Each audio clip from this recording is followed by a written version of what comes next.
Muy buenos días, jóvenes. Para esta oportunidad he optado por una estrategia diferente que nos permite llevar a cabo una clase regular. Lastimosamente, en las pruebas que hicimos durante la semana de los exámenes, no todos se conectaron, ¿verdad? Y pues posteriormente me tocó estarles dando la explicación. Sin embargo, para esta oportunidad prefiero hacerles la grabación de la clase, la explicación de los temas. Se los he puesto aquí, ¿verdad? En la asignación que me van a entregar este día. No se preocupen por el tiempo, tendrán suficiente para realizarlo. La actividad quedará abierta hasta las 11:59 de la noche para que cumplan, ¿verdad? Como es su costumbre. Eh, en esta oportunidad, como ustedes pueden observar, siempre estamos haciendo hincapié en los temas referidos al debate, ¿no? Y en el caso en particular, nos estamos refiriendo a el elemento fundamental de todo debate, ¿no? Los argumentos. Ya anteriormente lo repasábamos un poco.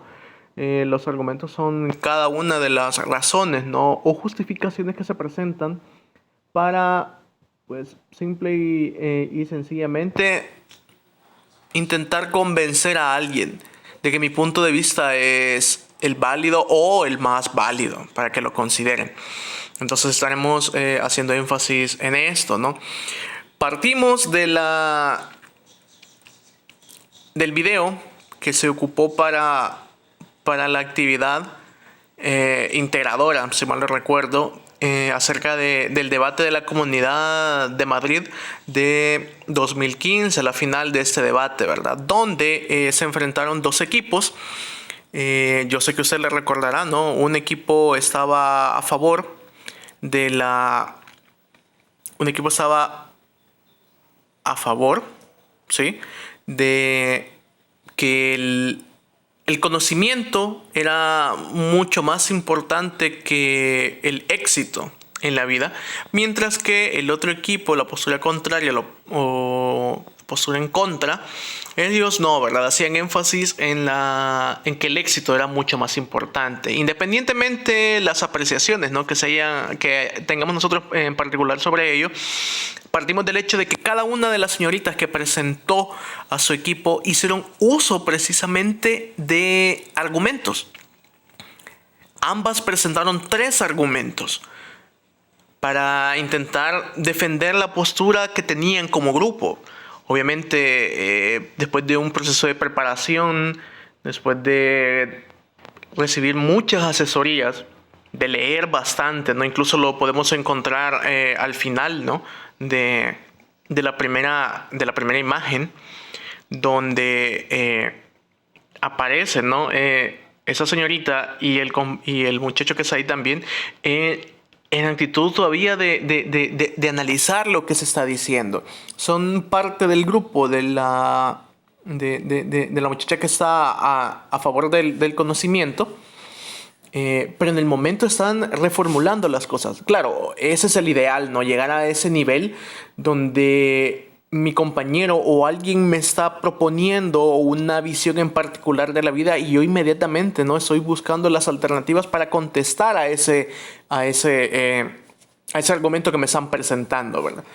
Eh, por otra parte, ¿no? La señorita de la postura a favor del éxito, que en realidad no es la postura negativa, sino que es la postura a favor del éxito, ella utiliza otras herramientas, siempre válidas desde el punto de vista argumentativo, ¿no? Para el caso, pues, tiene ahí una pequeña pizarrita y da también sus tres argumentos. Ahora, se preguntará usted, bueno, pero entonces, ¿sobre qué va a tratar la clase, no? ¿Sobre qué trata la explicación? Precisamente en llegar a identificar o en ser capaces de elaborar un argumento. Porque hay diferentes tipos. O sea, no solo es venir y presentar justificaciones así al aire, ¿no? Sino que hay unas estructuras más o menos universales, ¿no? Independientemente del idioma, que podemos nosotros emplear para precisamente llevar a cabo un buen argumento, ¿ya? Pero usted me dirá, profe, sí, pero eso es bien abstracto, eso, pues yo no quiero debatir, yo en mi vida voy a participar en un torneo de debates y probablemente así sea, ¿no?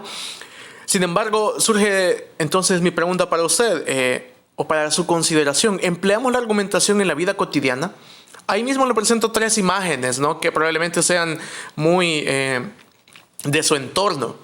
Por ejemplo, nosotros empleamos la argumentación y quizás usted no se da cuenta, ya, porque simple y sencillamente quizás usted lo considera como una queja, ¿no? Como una especie de contestar a lo que me dicen, pero ahí está aplicando un argumento.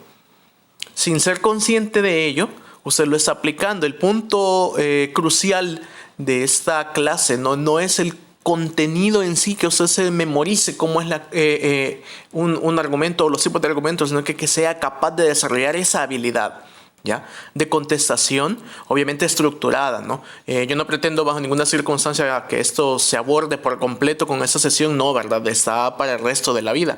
Sin embargo, pues sí es bien importante reconocer para que el día de mañana, cuando usted tenga que defender una postura, un planteamiento que usted considera muy propio, sepa que lo que va a contestar efectivamente es un argumento. Pero volviendo a las imágenes, ¿no? ¿Cuándo empleamos la argumentación en la vida cotidiana? Por ejemplo, ¿no? Cuando Mr. Félix le manda a usted que se vaya a cortar el pelo, ¿ya? Algunos casos en particular, ¿no? Que ya saben, por ahí. Y usted quiere de alguna u otra forma mantener su estilo, pero al mismo tiempo quiere cumplir con el colegio y está abierto a cambiar un poco su apariencia, ¿no? Pero está el impedimento de que, bueno, cómo justificar o cómo venir y convencer al profe Félix que de la forma en como yo me lo quiero cortar, de alguna u otra forma, pues corresponde a lo que el colegio me pide, o cómo convencer a mis papás que me dejen cortarme el pelo como fulano o mengano, ¿verdad? También, ahí se le pongo la otra imagen, ¿no? Entre ustedes en las charlas, ¿verdad? Que solemos tener cuando yo los dejo platicar mientras están haciendo la actividad. Por ejemplo, una otra argumentación es cuando empiezan a defender qué clase de zapatos son mejores, si los Ultra Boost o los Vaporbacks, ¿ya?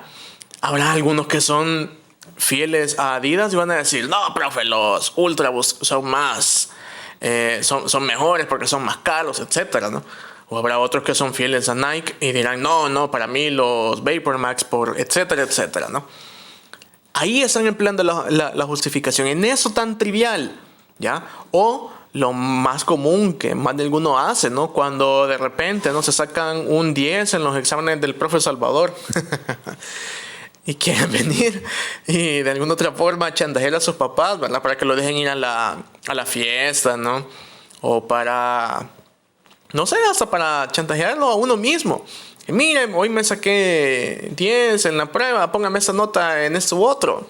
O no voy a poner la anotación porque mire, lo estoy cumpliendo, ¿verdad? Ahí están ya empleando esas capacidades de argumentación que hasta el momento usted no las había identificado como tal, ¿ya?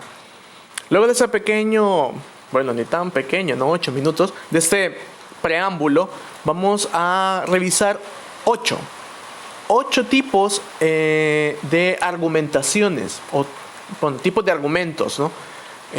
Como le dije al principio, no es una lista completamente terminada, ¿no? O sea, hay muchísimos tipos de argumentos más que en su momento usted los irá conociendo, pero para el nivel que tenemos ahorita basta con lo que yo le voy a presentar en este momento. Así que, por favor, si tiene el lápiz y su cuaderno, que debería de ser, ¿no? Una hoja de papel a la mano, vaya tomando apuntes, ¿no?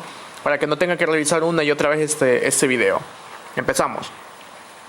Bien, el primer tipo de argumento es el argumento por analogía. Analogía, análogo. Cuando me refiero a esto, está la definición. Bueno, en cada lámina de aquí en adelante aparecerá siempre, ¿verdad? El tipo de argumento numerado en color azul al lado izquierdo de la pantalla, la definición en color rojito y una imagen para ejemplificar lo que yo le quiero dar a entender. Para el caso de la analogía, esa usted la va a entender como una relación, ¿verdad?, de dos situaciones, ideas o casos diferentes. Y se justifica que lo que es válido para uno también lo implica para el otro. Le pongo el caso en particular, desde el punto de vista del deporte, ¿no? Que es la imagen que le he puesto ahí, ¿verdad?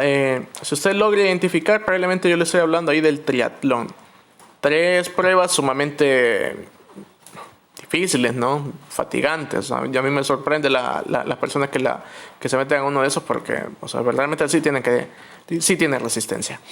Pero podemos hacer una especie de argumentación sobre algún deportista, ¿no? Alguien puede decir, bueno, si alguien es bueno, tiene resistencia para el ciclismo, para aguantar que 10, 15, 20 kilómetros en bicicleta, de igual forma tendrá la capacidad suficiente, ¿no?, para nadar 5 o 10 kilómetros y luego para correr otros 15, ¿no?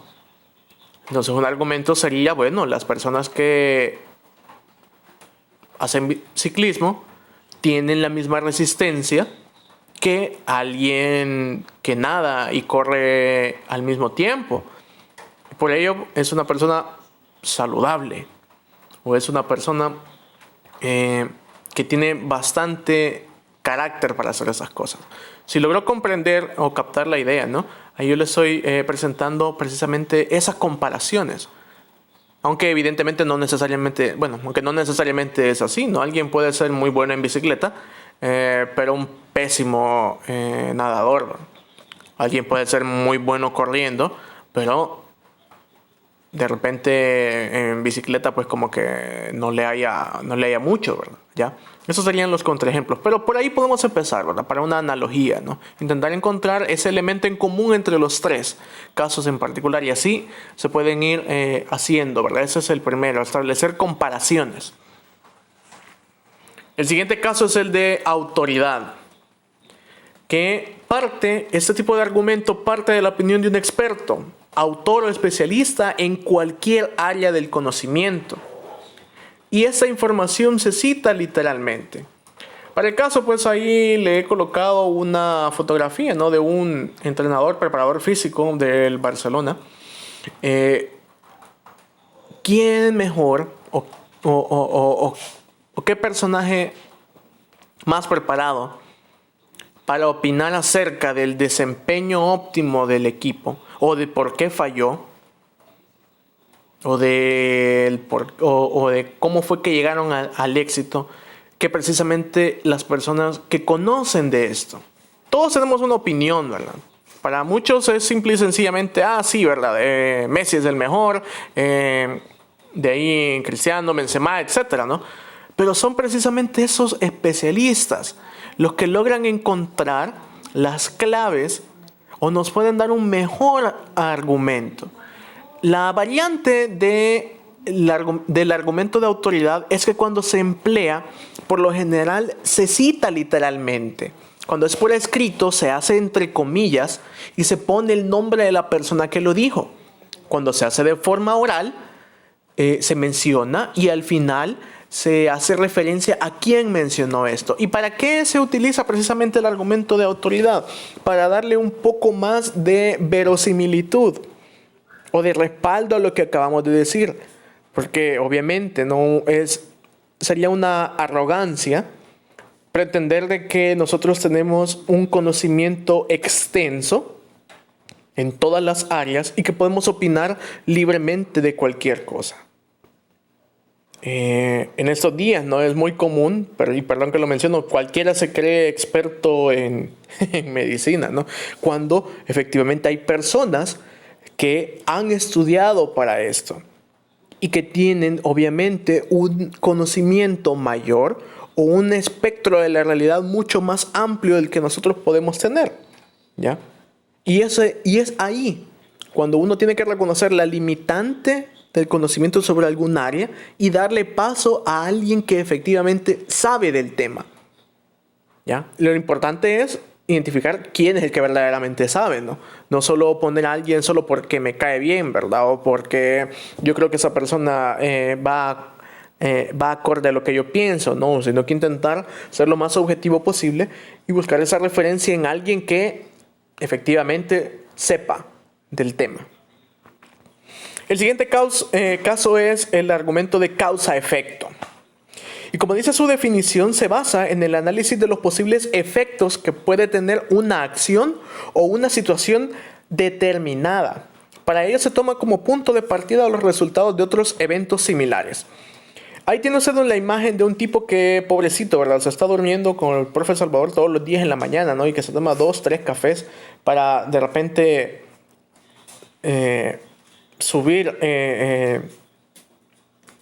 o salir de su letargo, ¿verdad? De su sueño. Pero vea, ¿cómo podría ser un argumento de causa-efecto? Bueno, de la siguiente manera, ¿no? Todos sabemos que el café contiene una sustancia llamada cafeína que sirve para... bueno, eso se lo estoy diciendo así, ¿verdad? Sirve para mantener alerta al organismo, ¿no? O sea, lo mantiene alerta uno, esa sustancia al entrar en el cuerpo, al metabolizarla, pues nos mantiene en estado de alerta, ¿no? Entonces, si una persona toma café, 2, 3 cafés en la noche, y no duerme, probablemente tenga insomnio por el exceso de cafeína en su cuerpo. Entonces, el café contiene cafeína, yo me tomo 3 cafés y no puedo dormir, entonces el café es el causante de mi insomnio, ¿ya? ¿Entendió la relación? La causa fue beber café, porque el café contiene una sustancia que me mantiene despierto, ¿ya? El efecto fue el insomnio, ¿ya? Y por ahí va la situación. Entonces, eso se ocupa precisamente, ¿no? Para intentar identificar el por qué sucede esa situación desde un hecho en particular de lo que la persona ha vivido. Luego, la generalización. El argumento de generalización. Muy usado en esos tiempos y es uno de los que, pues, a veces nos da mucho más problemas. Según su definición, es cuando se parte de un hecho ampliamente conocido para aplicarlo a una situación en particular. Para el caso, ¿no? Toco el tema de coyuntura, ¿no? Lo que está sucediendo ahorita, ¿no? Lo que nos tiene precisamente trabajando desde casa, ¿no? El coronavirus. COVID-19. Que empezó en una región de China continental conocida como Wuhan, etc., ¿no? Se ha llegado a decir de que efectivamente eso se dio por medio de una transmisión de un animal a un ser humano, porque es costumbre, bien, ahí estoy haciendo yo una generalización, ¿no? Es costumbre, mejor dicho, porque algunos habitantes de este país tienen como práctica el comer algunos animales que para la gran mayoría del mundo son como exóticos, ¿no? Se habla ahí de un murciélago, se habla ahí de un animal llamado pangolín, que es una especie de armadillo, como sea, ¿no?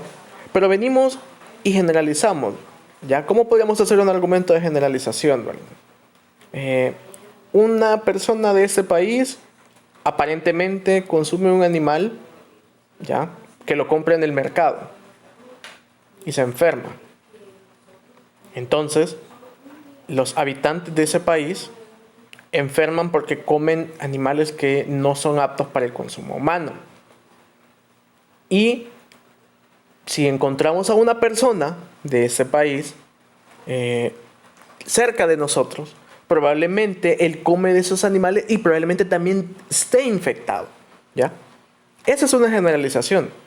Se hizo una campaña de desprestigio muy fea, ¿no? O sea, seguramente usted lo pudo ver por ahí, de cómo esa serie de argumentos sin prueba, ¿ya? Porque eso es lo que siempre hay que hacer, de alguna otra forma comprobarlos.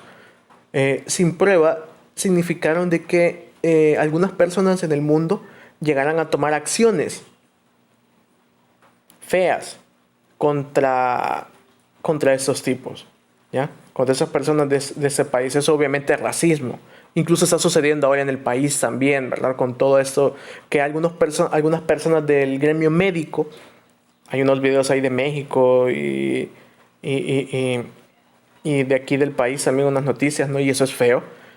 Creer de que solo porque un es médico o una enfermera, esa persona puede llegar a contaminar a una comunidad.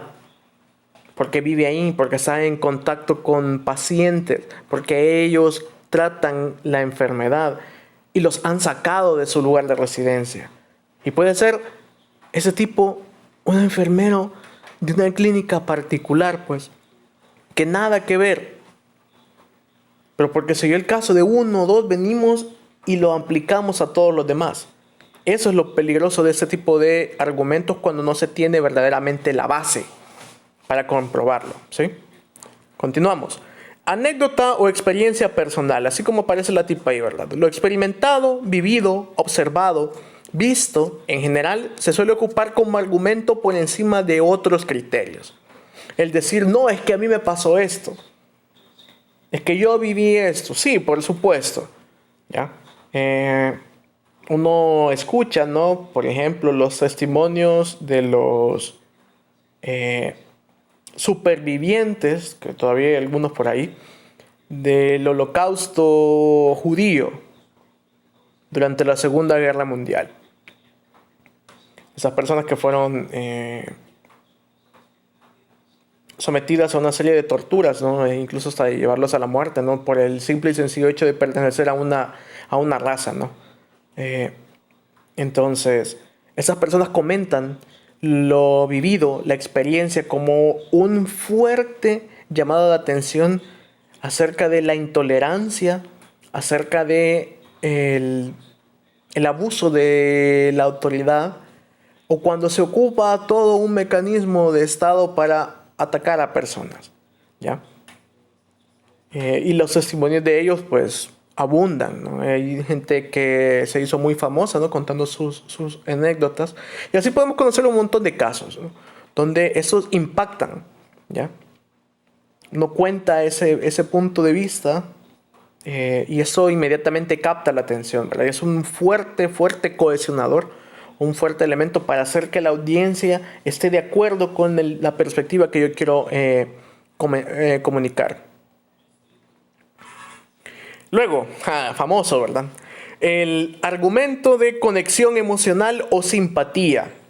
Ojo, no hay que... Ese se suele confundir con el anterior, ¿no? Con la anécdota o experiencia personal. Pero aquí no necesariamente el tipo que lo está comentando lo ha vivido. Para el caso en particular, este tipo de argumento provoca emociones relacionadas sobre todo con los deseos, miedos o dudas para conmover y suscitar una reacción de simpatía, empatía o rechazo. Es otro de los recursos más típicos usados en la argumentación. Y lo tenemos con este señor, ¿verdad? Que es el presidente de Estados Unidos, Donald Trump, y su lema de campaña, ¿no? Hagamos a Estados Unidos grande de nuevo. El hecho de que él mencionara esto constantemente, que luego se convirtió en su eslogan de campaña, ¿no? Hacía que inmediatamente las personas que lo escucharan, el estadounidense promedio, ¿no? Inmediatamente hiciera clic con él, que inmediatamente empatizara con esa visión. Y ahí lo vemos a él, ¿verdad? Como eso fue una campaña en Virginia, si mal no recuerdo, de ahí saqué esa imagen, donde le entregan precisamente esa gorra, ¿no? Y él la examina y todo, y delante de toda la gente, ¿no? O sea, se la coloca. Y inmediatamente es ovacionado, ¿verdad? Y él empieza a dar su discurso, medio improvisado, pero le funciona. ¿Por qué? Porque con esa acción en particular, con eso de intentar empatizar con las personas, ahí sabe que ya ha ganado bastante, ¿ya? es bastante utilizado en política, ¿no? Y en muchos casos es bien preocupante porque es bastante manipulador. Luego, el argumento ético. Es cuando se defiende una causa por sus valores éticos, más allá de la religión o ideología. Aquí pues tenemos que mencionar algunas categorías filosóficas, ¿verdad? Como la justicia, la generosidad, la libertad, el respeto, etcétera, ¿no? Que trascienden creencias, que trascienden religión. O sea, matar a un ser humano es malo en cualquier parte del mundo, bajo cualquier circunstancia.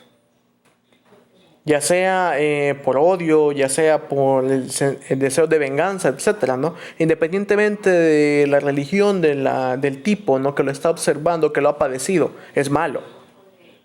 Y así hay que considerarlo. El egoísmo, la falta de honestidad, el irrespeto o el atentar contra los derechos fundamentales de las personas, independientemente de la situación que se esté viviendo, ¿ya? Eso es malo. Y evidentemente, desde el punto de vista ético, se retoman precisamente esas categorías para intentar hacer entrar en razón a las personas que lo están escuchando, ¿ya? Y de que no se puede bajo ninguna circunstancia venir y atropellar los derechos de alguien, ¿ya? Luego, el último, el tipo de argumento basado en estadísticas, ¿ya? Y se toma como referencia datos, cifras, hechos cuantificables, censos, encuestas, a fin de brindarle la mayor objetividad posible a la idea. Cuando citamos estudios, cuando citamos, por ejemplo, porcentajes de inversión, cuando citamos, por ejemplo, la cantidad de víctimas, cuando citamos la cantidad de personas que tienen teléfonos Android ahí en el colegio o los que tienen iPhone, por decirlo, no, ahí estamos ocupando datos, ¿ya? Y estos es que es lo más fácil, ¿no? Dentro del mundo de la argumentación.